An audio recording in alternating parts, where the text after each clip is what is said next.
And I hope आप लोग जोरों और शोरों से एंजॉय कर रहे होंगे जश्न आज़ादी। तो सबसे पहले तो जश्न आज़ादी की बहुत बहुत मुबारकबाद आप सबको। आई होप पाकिस्तान की हम जिस तरह बात करते हैं, आई होप हम ऐसे ही कायम दायम रहें, बेहतर से बेहतर होते जाएं, अपनी गलतियों से सीखें और अपनी गलतियों को बेहतर करें और एक अच्छा मुस्तकबिल सामने लेकर आएँ। कभी कभार जो है चीज़ें अनसर्टन होती हैं हमारे मुल्क में, मगर उसके बाद हम सिर्फ इस उम्मीद पे आगे बढ़ते हैं और ज़िंदा रहते हैं कि चीज़ें बेहतर हों, चीज़ें अच्छी हों। बहुत ही जोशो खरोश से 14 अगस्त की जो है वो सेलिब्रेशंस हमें देखने को मिली। हमने बहुत जोशो खरोश से ये सेलिब्रेशंस एंजॉय की, बट आई होप कि रिस्पॉन्सिबिलिटी एक हमारे ऊपर बहुत इम्पॉर्टेंट है, दैट इज़ फ्रीडम। फ्रीडम की रिस्पॉन्सिबिलिटी जो है उसको हमने अच्छे से लेकर चलना है और उसको हमने उस रिस्पॉन्सिबिलिटी को इस तरह पूरा करना है कि हमारी जो आने वाली जनरेशन है वो इंस्पायर होती जाए over the period of time और दूर ना हो अपने मुल्क की मोहब्बत से। वो मुल्क की मोहब्बत बढ़ती जाए हमारे बच्चों के दिलों में, हमारी आने वाली जनरेशन के दिलों में, और हम बहुत अच्छे तरीके से प्रोग्रेस करना शुरू करें। Because we have got a chance, the world is looking at us this time around.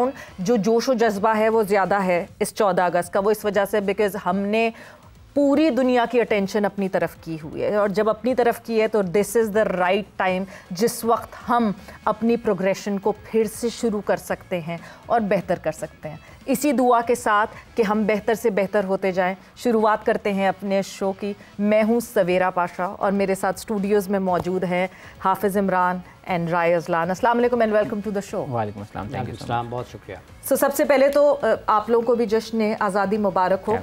हाफिज़, starting from you, few words for Pakistan. खुदा करे कि मेरी अर्ज़ पाक पे उतरे वो फसल गुल जिसे अंदेशा ज़वाल ना हो। यहाँ जो फूल खिले वो खिला रहे सदियों, यहाँ ख़ज़ां को गुज़रने की भी मजाल ना हो। यहाँ जो सब्ज़ा उगे वो हमेशा सब्ज़ रहे और ऐसा सब्ज़ कि जिसकी कोई मिसाल ना हो। खुदा करे कि न ख़म हो कभी सरे वक़ार वतन और इसके हुस्न को तशवीश माहो साल ना हो। आमीन। हर फर्द हो तहज़ीब व फ़न का औज कमाल, कोई मलूल ना हो, कोई खस्ता हाल ना हो।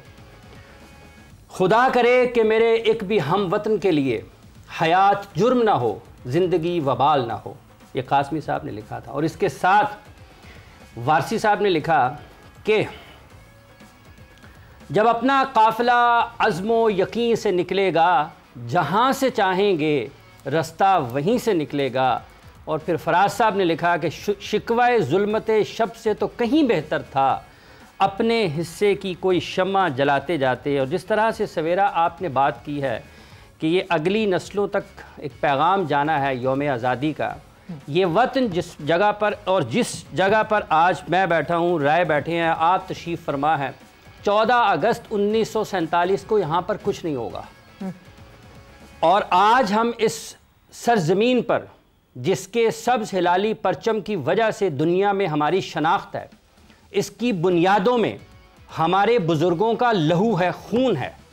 इस मुल्क को हासिल करने के लिए हमारी ख़वातीन की इज़्ज़तें पामाल हुई हैं।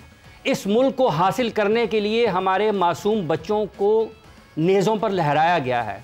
इस मुल्क को हासिल करने के लिए हमारे नौजवानों ने अपना खून दिया है।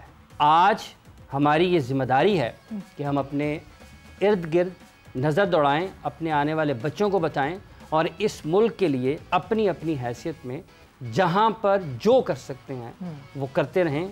ये मुल्क आगे जाने के लिए है। बिल्कुल, जहां पर जो कर सकते हैं अपनी हैसियत में वो करते जाएं। राय, मैं आपकी तरफ आऊँगी, मगर साथ ही साथ पाकिस्तान की शान, पाकिस्तान की बान, पाकिस्तान का झंडा लहराने के लिए पूरी दुनिया में मशहूर इनाम बट पाकिस्तान के रेसलर हमारे साथ मौजूद हैं। सबसे पहले तो इनाम, वेलकम टू द शो, खुश आमदीद एंड जश्न आज़ादी मुबारक हो। जी बहुत शुक्रिया, थैंक यू वेरी मच। सो इनाम, पाकिस्तान की आवाम के लिए मैसेज। हम पाकिस्तान की यूथ पे ज़्यादा फोकस कर रहे हैं बिकॉज कभी कभार हमें लगता है कि हमारी यूथ इधर से उधर डीरेल ना हो जाए। सो हमारी यूथ को पता होना चाहिए कि पाकिस्तान को बनने के लिए और पाकिस्तान को आगे बढ़ाने के लिए इतने साल गुजारने के लिए कितनी जद्दोजहद हुई है।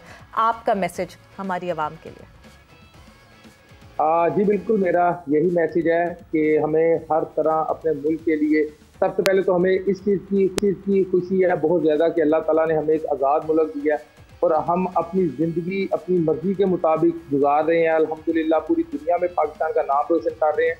तो मैसेज मेरा यही है सबसे पहले कि आपने अपनी कैपेसिटी में रहते हुए अपने मुल्क के लिए काम करना है। चाहे आप कोई स्पोर्ट्समैन है तो आपने अगर खुद खेल सकते हैं तो पूरी दुनिया में जाकर खेलना है। अगर आप कोई कोच हैं तो आप अपने बच्चों को तैयार करें जो मुल्क के लिए खिदमत करें। आप डॉक्टर हैं, आप स्टूडेंट हैं, तो जिस भी कैपेसिटी में आप रह के अपने मुल्क के लिए काम कर सकते हैं, अपने सब हिलाली परचम को बुलंद कर सकते हैं, आपकी जिम्मेदारी है कि आपने अपने मुल्क के लिए कोशिश करते रहें। बिल्कुल जी, कोशिश करती रहनी चाहिए, कोशिश होती रहनी चाहिए अपने मुल्क को बेहतर करने के लिए, आगे से आगे बढ़ाने के लिए। और वो जो मोहब्बत की हम बात करते हैं अजलान, जो कहते हैं ना unconditional love for your own country, वो ज़रूर होना चाहिए। Because at the end of the day आपकी आज़ादी, आपका मुल्क आपकी माँ कहलाई जाती है। सो जिस तरह माँ से मोहब्बत होती है वैसे अपने वतन से मोहब्बत होनी चाहिए। Azlan, your take.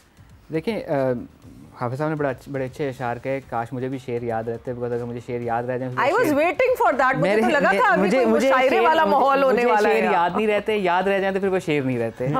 तो मेरा टेक ये है कि देखिए, दो चीज़ें होती हैं। एक पैट्रियटिज्म के हवाले से मेरा एक मानना है कि वो खून की तरह होता है कि जो हर वक्त आपके साथ रहता है। एक वाटर बॉटल की तरह नहीं कि जब ज़रूरत हुई तो चंद सिप ले लिए। दूसरी चीज़ ये है कि बेजा उम्मीद का अगर कोई फ़ायदा नहीं होता तो बहुत सारी नाउमीदी भी कोई फल नहीं दिया करती। तो हमारा आई थिंक जो एक व्यू पॉइंट ये होना चाहिए कि हमें नाउमीदी की तरफ जाना है या उम्मीद की तरफ जाना है। सो वो मुल्क जो 6 माह तक नहीं चलना था, 6 माह में वापस मर्ज हो जाना था, वो आज अपने 78 साल कंप्लीट कर चुका है, 79 इंडिपेंडेंस डे मना रहा है। That says volume. इस दौरान हमने ठीक है बहुत सी नाकामियाँ देखी, लेकिन शायद उन तमाम नाकामियों में कुछ कामयाबियाँ भी थीं। अगर एक for the lack of a better word, मेरे मुंह में खाक जो मैं बात कर रहा हूँ, एक नाकाम रियासत अगर वो कामयाबियाँ हासिल कर सकती है तो सोचें कि अगर ये अपनी डायरेक्शन ठीक कर ले तो क्या क्या नहीं कर सकती। बिल्कुल ठीक है। आज से कुछ अर्सा पहले तक ये मुल्क साइंसदानों और इंजीनियर्स का दुनिया का 10वां बड़ा पूल था। तो इतना टैलेंट, इतनी पोटेंशियल मौजूद है। And I think it's time कि अब ब्लेम गेम से थोड़ा सा निकल के अपने अपने रोल की बात कर ली जाए। वो फराज साहब वाली बात के ठीक है बहुत ब्लेम हो गया, बट अगर अपने हिस्से की हम अगर मोमबत्ती जलाना शुरू कर दें तो थोड़ा थोड़ा फ़र्क उससे पैदा होना शुरू हो जाएगा एंड दैट माइट हेल्प। बिल्कुल बिल्कुल, जैसे कहते हैं ना कतरा कतरा बने समंदर। तो थोड़ा थोड़ा एक इंडिविजुअल अगर ये सोचेगा कि मेरे करने से क्या होगा तो फिर तो सभी यही सोच लेंगे तो किसी के करने से कुछ भी नहीं होगा। सो वो एक इंडिविजुअल जिस वक्त कर गुजरेगा शायद उसे देख के 10 और इंडिविजुअल, और फिर जिस तरह अजलान आपने बात की, there is no power on earth that can undo Pakistan. कायदे आज़म साहब ने ऐसे ही नहीं कहा था, ये मोहम्मद अली जिन्ना ने कुछ सोच के ये बात कही थी। The passion, the power that we have and we have seen it in recent times. जिस तरह जो पैशन था, मतलब ये एक ऐसी कौम है जिसको देख के पूरी दुनिया हैरान थी कि लोग डरते हैं जब किसी मुल्क पे इस तरह का वक्त आता है कि हाँ जी जंग हो रही है। और जिस तरह जिस पैशन से हमारी कौम खड़ी हुई कि आए सामने हम तैयार हैं। इनाम, जिस तरह इंडिविजुअल्स कि आपने एफर्ट की बात की कि इंडिविजुअली तो एफर्ट करना ही है, बट एज अ होल कैसे एफर्ट करना है? क्योंकि नोइंग यू, यस ऑब्वियसली आप इंडिविजुअल एक स्पोर्ट ज़रूर खेलते हो, मगर उसको आगे जिस तरह रेप्लिकेट कर रहे हैं और उसको आगे जैसे कौम में फैला रहे हैं, मैं उसके बारे में भी जानना चाहूँगी। जी बिल्कुल, इंडिविजुअल ने तो अपनी एफर्ट देखे करना ही करना है, लेकिन जब तमाम इंडिविजुअल एक ग्रुप में बन जाते हैं और एक ग्रुप बन जाता है और एक कौम बन जाती है तो असल तो फिर उसका समझ उस वक्त आना शुरू होता है। तो ये बहुत ज़्यादा ज़रूरी है। जैसे मैं अभी रिसेंट पाकिस्तान के मार्के की बात करता हूँ कि जैसे अल्हम्दुलिल्लाह हमारी पाक फौज ने एकदम ऐसी रूह फूंकी पूरी कौम के अंदर कि पूरी कौम हर चीज़ बुला के यकजा हो गई और हमने दुश्मन के दांत खट्टे किए। तो इसी तरह अब पाकिस्तानी कौम में बहुत ज़्यादा जज्बा है, सिर्फ एक डायरेक्शन की ज़रूरत है। और जब तमाम इंडिविजुअल मिलते हैं तो डायरेक्शन बनती है, चाहे फिर वो स्पोर्ट्स के मैदान हो या चाहे वो फिर कोई बड़ा मार्का हो। तो डेफिनेटली जब हम मिलेंगे और मिल रहे हैं और मुल्क अल्हम्दुलिल्लाह बड़ी अच्छी डायरेक्शन में जा रहा है, तो इंशाल्लाह बहुत ज़्यादा होपफुल हूँ कि आने वाले वक्तों में पाकिस्तान एक बहुत बड़ी सुपर पावर बने जा रहा है।